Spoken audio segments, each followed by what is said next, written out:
নমস্কাৰ প্ৰিয় বন্ধু বান্ধৱীসকল পুনৰ এক গুৰুত্বপূৰ্ণ ভিডিঅ' লৈ আপোনালোকক আদৰিছো আজিৰ এই বিশেষ ভিডিঅ'টি লৈ আমি আলোচনা কৰিম যে 2025 চনৰ পৰা 2026 চনৰ অসমীয়া নতুন বছৰত মকৰ ৰাশি সম্পূৰ্ণ ৰাশিফল অথবা ভাগ্যফল নৱবৰ্ষত বৃহস্পতিয়ে দুবাৰকৈ ৰাশি পৰিৱৰ্তন কৰিব আজিৰ এই ভিডিঅ'টোত মকৰ ৰাশিৰ ব্যক্তিসকলৰ ধন টকা পইচা ব্যৱসায় স্বাস্থ্য ৰিলেশনশিপ সকলোবোৰ থাকিব এই ভিডিঅ'টোত যদি আপোনাৰ মকৰ ৰাশি নহয় আমি ইতিমধ্যে আমাৰ ইউটিউব চেনেলত প্লেলিষ্ট বনাই থৈ দিছো তাতে গৈ চাব পাৰে নহলে এই ভিডিঅ'টোৰ ডেসক্ৰিপচনতো লিংক দি থৈ দিছো তাতে গৈও চাব পাৰে আপোনাৰ ৰাশি অনুযায়ী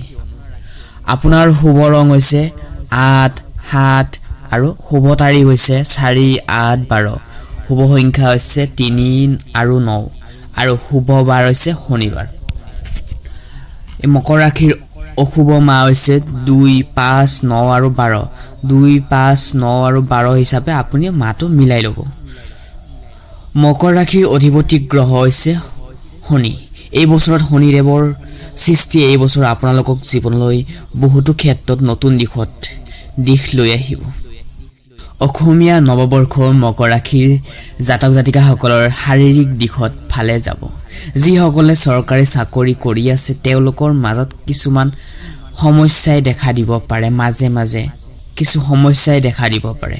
কৰ্মৰ ক্ষেত্ৰত বছৰৰ মাজভাগত আৰ্থিক উন্নতি বা মান সন্মান বৃদ্ধি যোগ আছে ব্যৱসায় ক্ষেত্ৰত বেছি লাভ হ'ব আপোনাৰ তীৰ্থ ভ্ৰমণ যোগ দৃষ্টি হয় মকৰ ৰাশিৰ ব্যয় আয় স্থিতি আয় হৈছে 5% ব্যয় 3 স্থিতি 2 আপোনাৰ 5% আপোনাৰ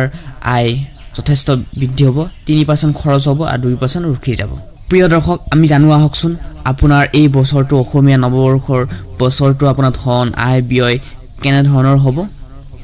এই বছৰৰ আৰম্ভণিতে খৰচ হ'ব পাৰে পৰিয়ালত বেছিকৈ বা স্বাস্থ্যৰ দিশত এই দুটাৰ দিশত আপোনাৰ আয় খৰচ হ'ব পাৰে এপ্ৰিলৰ পৰা আগষ্টলৈ আয়ৰ পথ নতুন দিশ আহিব জমি ঘৰ গাড়ী ক্ৰয় যোগ দেখা গৈছে লগত বাজেট বচাই চলোৱাটো খুবেই গুৰুত্বপূৰ্ণ সেভিং কৰাটো খুবেই গুৰুত্বপূৰ্ণ অযথা খৰচৰ এৰাই চলিব কাৰণে চেষ্টা কৰক সঠিকভাৱে ব্যৱসায় কৰক কেৰিয়াৰ আৰু বিজনেস ব্যৱসায় 2025 চনৰ মে মাহৰ পৰা আপোনাৰ চাকৰি বা ব্যৱসায় ক্ষেত্ৰত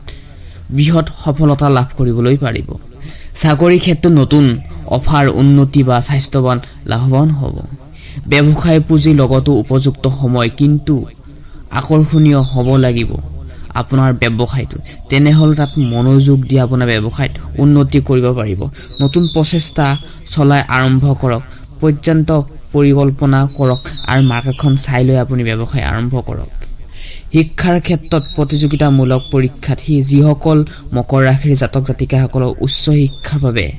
চেষ্টা কৰি আছে তেওঁলোকৰ বাবে জুন জুলাই মাহটো অতি অনুকূল হ'ব প্ৰতিযোগিতামূলক পৰীক্ষাৰ সফলতা যোগ বিশেষকৈ চাকৰি খণ্ডত যোগ আছে কঠোৰ অধ্যয়ন আৰু সময়ৰ ফলত আপোনাৰ চাবিকাঠি ভাল দেখিবলৈ পাব হেয়ে কৰ্ম কৰক কষ্ট কৰক এবাৰ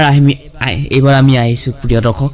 লাভ ৰিলেশনশিপ প্ৰেম বিবাহ আৰু দাম্পত্য জীৱন ইয়াৰ আগতে আপোনালোকক এটা সৰুকে অনুৰোধ জনাব বিচাৰিছো যদিহে আপুনি আমাৰ ইউটিউব চেনেলটিলৈ প্ৰথমবাৰৰ বাবে আহিছে তেনেহলে ভিডিঅ'বোৰ ভাল পালে ভিডিঅ'টি লাইক কৰিবলৈ একেবাৰে নাপাহৰিবচোন আপোনাৰ এটা লাইকে আমাক ভিডিঅ' বনাবলৈ উৎসাহিত কৰে যুৱক যুৱতীৰ বাবে মকৰ ৰাশিৰ যুৱক যুৱতীৰ বাবে এই বছৰত প্ৰেমৰ ক্ষেত্ৰত মাধ্যমভাৱে আপোনাৰ ফলদায়ক হ'ব যিসকলে বহুদিন ধৰি প্ৰেমত আছে তেওঁলোকৰ বিবাহৰ যোগ আছে বিবাহিতৰ জীৱনৰ সমস্যা মতভেদ হ'ব পাৰে কিন্তু যিটো সহানুভূতিশীল কথা বতৰা যোগ সমাধান হ'ব পাৰে হেহে নিজৰ পাৰ্টনাৰজনক আপুনি যত্ন লোৱাটো খুবেই দৰকাৰ আৰু ইজনে সিজনক বুজি লৈ কাম কৰ্ম কৰাটো খুবেই দৰকাৰ স্বাস্থ্যৰ দিশত এবাৰ আমি জানি লওঁ আহকচোন শাৰীৰিকভাৱে জানুৱাৰী ফেব্ৰুৱাৰী অলপ জটিলতা দেখা দিব পাৰে আপোনাৰ 2026 চনৰ বিশেষকৈ হাড়ৰ সমস্যা ছালৰ সমস্যা আহিব পাৰে মানসিক চাপ কমাবলৈ ধ্যান যোগ অভ্যাস কৰক খোৱা লোৱাবোৰ ওপৰত মনোযোগ দিয়ক নিয়মিত স্বাস্থ্য পৰীক্ষা কৰা অতি প্ৰয়োজন ভ্ৰমণৰ যোগ কৰ্মৰ সূত্ৰে উচ্চ শিক্ষাৰ বাবে আপুনি বিদেশত যোৱাৰ সম্ভাৱনা আছে যাত্ৰাৰ পূৰ্বে সকলো আপোনাৰ কাগজপত্ৰ সাজু কৰি থওক পিতৃ মাতৃ আৰু পৰিয়ালৰ জীৱনৰ বিশেষকৈ এই বছৰৰ পৰিয়ালৰ মাজভাগত অতি ভাল ফল দেখিবলৈ পাব মাতৃৰ স্বাস্থ্য বিশেষকৈ সতৰ্ক থাকিব লাগিব হেহে নিজৰ মাৰ প্ৰতি যত্ন লোৱাটো খুবেই দৰকাৰ কেতিয়াবা পৰিয়ালৰ মতভেদ হ'ব পাৰে কিন্তু আপুনি সদায় বুজাবুজি চলিব লাগিব সন্তানৰ ক্ষেত্ৰত যিসকলে সন্তান লাভৰ আশা আছে তেওঁলোকৰ বাবে এই বছৰত শুভ সন্তানৰ শিক্ষা আচৰণৰ উন্নতি দেখা যাব ছাত্ৰ ছাত্ৰীসকলৰ বাবে শিক্ষাৰ ক্ষেত্ৰত যথেষ্ট লাভৱান হ'ব ধৰ্ম অধ্যান্তিক এই বছৰ আপোনাৰ ধৰ্ম আৰু চিন্তাৰ নতুন পথ উন্নতি হ'ব শত্ৰুৰ পৰা বাচি থাকিবলৈ মন্দিৰত ধৰ্মীয় স্থান ভ্ৰমণ কৰিব পৰা সম্ভাৱনা থাকিব হেহে কিছু ৰাখি চক্ৰৰ বাবে এই বছৰৰ মানসিক শান্তিৰ উচ্চ হ'ব ধৰ্ম গীতা পাঠ শনিদেৱৰ পূজা দান দক্ষিণা অভ্যাগত কৰক শুভ ফল পাব তেনেহ'লেহে শনিৰ ৰাহুৰ প্ৰভাৱ শনিদেৱৰ পূৰ্ণ দৃষ্টিয়ে আপোনাৰ লগত আছে হেহে আপোনাৰ কৰ্মৰ ফলৰ ওপৰত গভীৰ প্ৰভাৱ পেলাব হেহে মে মাহৰ পৰা উন্নত দেখা যাব ৰাহুৰ সতৰ্ক সংকেত অহংকাৰ আৰু আত্মবিশ্বাস বজাই ৰাখিব অহংকাৰবোৰ আঁতৰাই আত্মবিশ্বাস বজাই ৰাখিব নিজৰ ওপৰত মকৰ ৰাশিৰ বাবে 2025-26 বৰ্ষটো হৈছে আত্মবিশ্বাস আৰু অধ্যান্তিক ধৈৰ্য ধৰা আৰু নিজৰ ওপৰত ভৰসা কৰা এই বছৰ আপোনাৰ ভাগ্য আপোনাৰ ওপৰতে নিৰ্ভৰ কৰিব আপুনি যিমান মনোযোগ দিব তাতেই ফল পাব আপোনালোকৰ বছৰটো শুভ কামনাৰে এই ভিডিঅ'টোত শেষ কৰিছো ভিডিঅ'টো ভাল লাগিলে লাইক শেয়াৰ এণ্ড চেনেলটি সাবস্ক্ৰাইব কৰিবলৈ একেবাৰে নাপাহৰিব আকৌ নেক্সট ভিডিঅ'ত আপোনালোকে